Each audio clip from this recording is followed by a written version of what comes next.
Bueno, en este vídeo voy a daros consejos o tips que a mí me gustaría haber conocido o que alguien me los hubiera dicho antes de publicar mi novela. Ven aquí, reina. Tranquila. Y aquí tenemos a Pechuga. ¿Qué? Saluda. Saluda. Vale, vamos a dejar que se vaya. Bueno, hace como 3 meses o por ahí saqué esta novela por Amazon. Es una novela histórica de romance histórico. Voy a hablar de mi experiencia autopublicando en Amazon. Para las personas que autopublican libros, deciros que es muy importante, una vez que está publicado el libro, que esto fallé en mi otro libro, hacer mucha publicidad, promoción y visibilizar la novela. Porque al ser autopublicada normalmente es como tirar una botella al mar.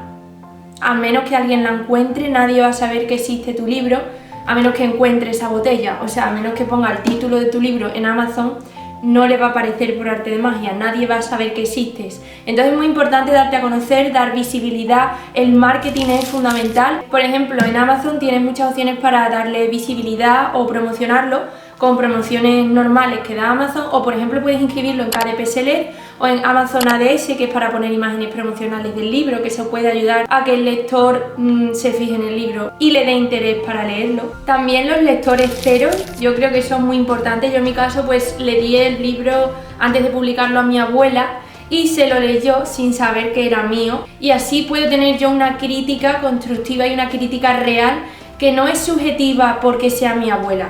Es una crítica real y me ha servido mucho para cambiar cosas del libro o para mejorarlo. También, si podéis y tenéis la oportunidad de hacer colaboraciones con chicas en Instagram que sean lectoras, que puedan leer vuestro libro y que sepáis que les puede gustar porque sea del género que leen, pues eso da también muchísima visibilidad en Instagram, en TikTok, en las redes sociales. Yo en mi caso, cuando terminé de escribir El hombre que cosía corazones rotos, hice un primer borrador de la novela donde cambié muchísimas cosas porque había cosas del inicio que ya ni me acordaba y tuve que cambiar muchas cosas. Luego hice un segundo borrador, estuve un par de meses releyéndolo, cambiando y modificando cosas y corrigiendo muchas faltas de ortografía, porque yo soy de tener muchas faltas de ortografía. Odio decir esto, pero la portada hace mucho para que a un lector se fije en tu novela, y es que yo soy de las que me fijo mucho en las portadas. No debería juzgar un libro por su portada, sé que no debería hacerlo porque he leído muchos libros buenísimos con portadas pésimas, pero es así y las personas son mucho de juzgar la portada. Hablando de la portada, es una cosa que yo hubiera cambiado de esta novela porque es una novela para un público adulto, y la portada de un azul chillón da la impresión que es una novela juvenil o de fantasía. Tan azul chillón, sí, así con colores muy vivos. Me hubiera gustado ponerle una portada un poco más adulta, más con colores más grises, más oscuros, tipo como los de María Dueña o los de Paloma Carnica, que no parezca tan infantil. Así que aseguraros de poner una portada que transmita realmente el contenido del libro. Y el título también es muy importante. A mí este título me gusta, pero me parece muy largo. Y tan largo es más difícil de memorizar o que la gente lo recuerde. Entonces yo, por ejemplo, para mi próxima novela, la que estoy escribiendo ahora, tengo pensado un título más corto, que sea más enganchable o más llamativo. Y bueno, ahora voy a dar algunos consejos que me han servido a mí para escribir. Hay un debate entre los escritores, el eterno dilema de si debes escribir inspirada o si debes escribir aunque no estés inspirada. Con esta novela yo solo me sentaba cuando realmente tenía ganas de escribir. Si no me apetecía escribir, ni tocaba el libro. El caso es que a mí siempre me apetecía escribir esta novela. Todos los días me entraban ganas de escribir. En cambio, con mi otra novela, La de identidad vacía, sí es verdad que ahí me forcé a escribir muchas noches en las que me sentaba horas y horas ahí a escribir y me bloqueaba. Fue todo muy forzoso. Entonces yo recomendaría que si realmente no estás inspirada para escribir, no te pongas a escribir. Tampoco digo que vayas a esperar a que te llegue la inspiración dentro de 3 años, sino que intentes estimularte para que te entren ganas de escribir, como por ejemplo escuchando música. De verdad, no sabéis las ideas que a mí me entraban cuando escuchaba canciones muy profundas, con piano, canciones preciosas, de estas que te hacen llorar si vas a escribir alguna escena triste, o música de acción, de tensión para escribir escenas con mucha acción. La música puede ayudar un montón, así que os recomiendo que os hagáis una playlist con canciones que os sirvan y os estimulen, o que despejéis la mente y salgáis a correr, al gimnasio, a hacer deporte, que eso también te oxigena mucho el cerebro y te puede ayudar a crear nuevas ideas, y con eso puedes encontrar la inspiración. Es como yo me inspiro, pero nunca me siento a escribir cuando no tengo ganas, porque si no siento que voy a escribir mal y que no voy a explotar al 100% mi creatividad cuando no estoy estimulada ni inspirada. Lo segundo es que no busques la perfección en el primer borrador de tu novela. Normalmente cuando escribes un libro, primero escribes un borrador sucio que sea con las primeras ideas, los primeros capítulos, y que haya que modificarlo muchísimo, releer la novela muchísimas veces. Luego también se lo das a los lectores cero para que lo lean y tienes que cambiar más cosas todavía. Pero no te desmotives si ves que en el primer borrador hay muchos errores, que hay muchas cosas que tienes que cambiar y te agobia, o si no ha quedado bien la escena final o alguna escena del libro. No te desmotives porque es el primer borrador y normalmente las novelas tienen 2, 3, 4 borradores que tienes que estar reescribiendo y releyendo durante muchos meses para corregirlo y darle la forma real que tú quieres que tenga la novela. Así que no te preocupes, que el primer borrador es el típico que ningún escritor quiere que nadie lea ni vea hasta que no esté corregido y terminado en más borradores. Otra cosa que se me olvidó decir antes es que cuando no estás inspirado, leas algo parecido al género de tu novela. Hay muchos escritores que dicen que si lees un género parecido al de tu novela, puedes contagiarte de ideas de esa otra novela para tu novela, y algunos escritores no hacen eso porque no quieren contagiarse, o creen que su forma de escribir se va a contagiar de la forma de escribir del libro que están leyendo. Entonces hay dos tipos de escritores: los que no leen libros del mismo género del que están escribiendo, y los que sí leen cuando no se sienten inspirados. Yo en mi caso sí he leído novelas históricas mientras he estado escribiendo la mía, pero no siento que me haya influido. En mi caso, ninguna escena de mi novela se parece a alguna escena de los libros de historia que yo he leído, porque son distintos, tienen otra pluma o otra forma de escribir, otras escenas, otras historias, no tiene nada que ver. Así que no siento que yo sea fácil de contagiar del tipo de pluma de otro escritor al mío. Siento que soy muy fiel a mi forma de escribir, entonces no me dejo contagiar, pero te puede servir para inspirarte. Vale, también es importante que aceptes que es un proceso lento, que es un proceso que a veces agobia, que a veces te entra mucha ansiedad, porque escribir es muy duro en el sentido de que nadie te toma en serio, porque al final escribir no da dinero, la mayoría de escritores no ganan dinero, no pueden vivir de esto. Entonces cuando no ganas dinero, normalmente la gente no te toma en serio, no lo ve como un trabajo, porque los trabajos dan dinero y esto pues no suele dar, en el 90% de los casos de todos los escritores no suele dar dinero. Entonces la gente no te toma en serio y lo ve como un hobby o incluso una pérdida de tiempo. Yo he tenido personas muy cercanas a mí que me han llegado a decir, por ejemplo, cosas como: estás todo el día sentada sin hacer nada, cuando en realidad estoy sentada escribiendo, que para mí no es no hacer nada, es hacer algo que me gusta y que disfruto. Entonces no te derrumbes o no te desmotives, porque es muy fácil desmotivarse y dejar la novela a la mitad. Yo he tenido muchas historias que he empezado y que no he terminado. No escuches a la gente que te dice que dejes de escribir, o que no escribas, o que es una pérdida de tiempo, o que no te va a dar dinero. Tú lo haces porque te gusta y ya está. Y tampoco te preocupes porque es un proceso lento que lleva mucho tiempo. Hay personas que se tiran años escribiendo un libro, otros que a lo mejor en unos meses, pero lo normal es más de un año mínimo escribiendo, así que no te desmotives, sobre todo si tienes que combinarlo con estudios, con trabajos, con otras responsabilidades, porque una novela no se termina de la noche a la mañana, no la vas a terminar en 2 meses o en 3 días, no, se tarda mínimo un año, creo yo, o es lo que yo suelo tardar más o menos, 1 año o 2. Es un proceso extremadamente lento, minucioso. Si quieres que realmente tu novela tenga calidad y tenga potencial, tienes que darle mucha profesionalidad a la obra y no puedes terminar de escribirla y sacarla sin más, que eso fue un error que yo cometí en mi primera novela, que tenía tantas ganas de sacarla que la saqué sin antes hacer más borradores, o sin antes tener lectores cero,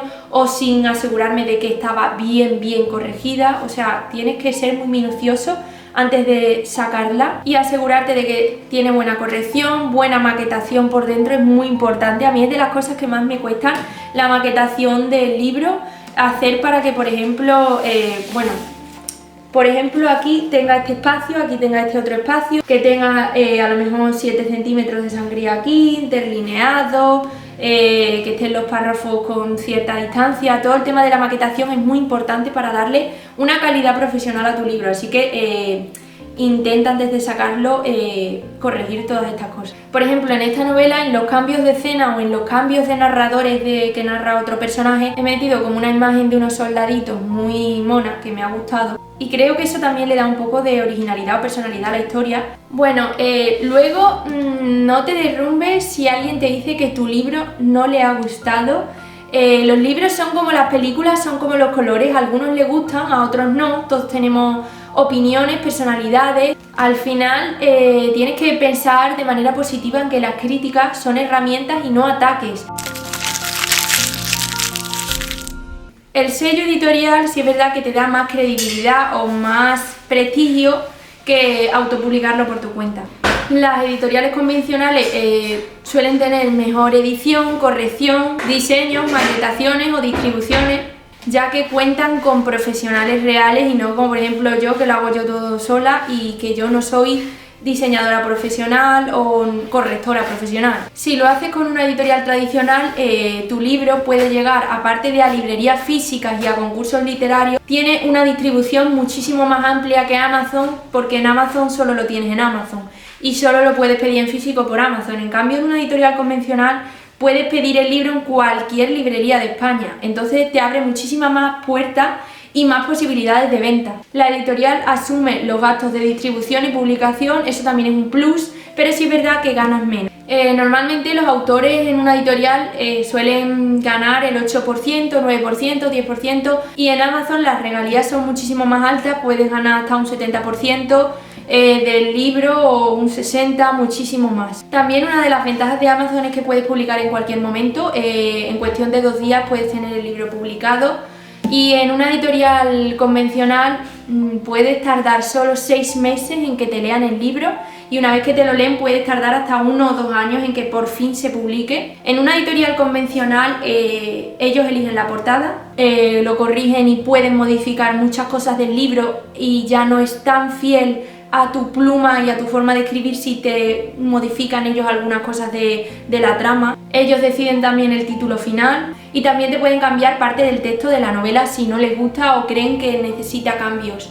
Entonces en ese aspecto me gusta más Amazon porque tienes más libertad y eres más fiel a tu propia manera de escribir, que nadie te va a cambiar nada y eres tú la que toma las decisiones de todo. En una editorial convencional conseguir que acepten tu manuscrito es muy complicado, es muy difícil y pues normalmente necesitas algún agente literario que tenga contacto y que tenga relación con la editorial para que te cojan. En Amazon tiene un acceso global, tu libro puede estar disponible en todo el planeta en cuestión de 1 día o 2 días y en una editorial convencional, aunque tiene distribución física por todas las librerías de España, en la mayoría de los casos solo en España. Bueno, sobre la historia y la trama de la novela, está ambientada a inicios del siglo XIX, en 1808, cuando los ejércitos franceses de Napoleón invadían España. Una madrileña de renombre se ve arrastrada al corazón de la guerra y a un romance prohibido con Joaquín Murat, que era uno de los generales franceses más poderosos de aquella época. También fue cuñado de Napoleón, fue también rey de Nápoles y de las 2 Sicilias y pues un personaje histórico muy interesante. La protagonista, que es la marquesa de Trevian, no es una mujer cualquiera. Ella ha nacido en el lujo y la despreocupación, pero la guerra la despoja de todo y la obliga a reinventarse. Pasa de ser una joven rica y malcriada a una superviviente capaz de empuñar un arma. Ella defiende a los suyos, resiste el hambre, enfrenta a la muerte, se infiltra en palacio, incluso llega a parir la estirpe del enemigo. Esta obra rinde también homenaje no solo a los campesinos, a los niños, a los ancianos, a todos aquellos que lucharon en la resistencia, que se transformó como un verdadero ejército profesional, sino también a todas aquellas mujeres que codo con codo junto a los hombres empuñaron las armas y sostuvieron la resistencia. Aunque la historia las ha borrado de sus páginas y ha enterrado sus nombres, el trasfondo de la novela contiene una fuerte crítica social, ya que con la marquesa de Trevian he querido representarlas y recuperar la memoria de mujeres invisibles y olvidadas por la historia, pero que han sido esenciales para la libertad que hoy podemos saborear. Bueno, también una novela que engancha es una novela que tiene muchísimos ingredientes. Eso fue un error que cometí en mi otra novela y en esta lo he mejorado con creces. Tiene que ser una trama que enganche. Una trama que la primera página ya el lector tenga intriga, tenga emociones, tenga sensaciones y quiera seguir leyendo. En este caso la trama está marcada por la acción, la violencia, la supervivencia de una guerra, con escenas duras pero realistas de aquella época que pueden llegar a arrancar lágrimas. A mí, por ejemplo, escribiendo algunas escenas sí que me emocioné y bueno, yo es que lloro por todo. Y por supuesto, para no saturar al lector con tantas escenas de dolor, por supuesto hay momentos de ternura y emociones intensas que invitan a querer estar allí, a respirar el aire vivo de aquella época. La novela no solo se centra en el drama de sobrevivir en una guerra o el romance prohibido tipo Enemies to Lovers, también se centra en revivir momentos históricos que fueron muy turbulentos en aquella época. Es una novela que creo que te arrastra a la reflexión, te muestra hasta dónde es capaz de llegar el ser humano por seguir respirando. Habla del límite de la lealtad, de las mentiras, de cómo los ideales pueden quebrarse y de las traiciones que se venden al precio del oro. También podemos ver el conflicto íntimo y moral de la protagonista, la marquesa de Trevián, que marcada por la guerra napoleónica, el hambre, la guerra y el sufrimiento, descubre que su corazón empieza a inclinarse a quien debería odiar. Esta es una de mis cosas favoritas del libro, el amor-odio entre enemigos de guerra. Es todo un cliché, lo sé, muy clásico, el típico amor bélico, pero es que me encanta. Me encanta. Ese choque inevitable entre tu fidelidad a tu país y a los tuyos, a la resistencia española, y tu corazón que se inclina hacia un amor prohibido con tu enemigo. Bueno, pues espero que os hayan servido los consejos o lo que he estado hablando y nada, nos vemos en un próximo vídeo, que no sé cuándo haré un próximo vídeo, pero bueno, pues nada, darle like y suscribiros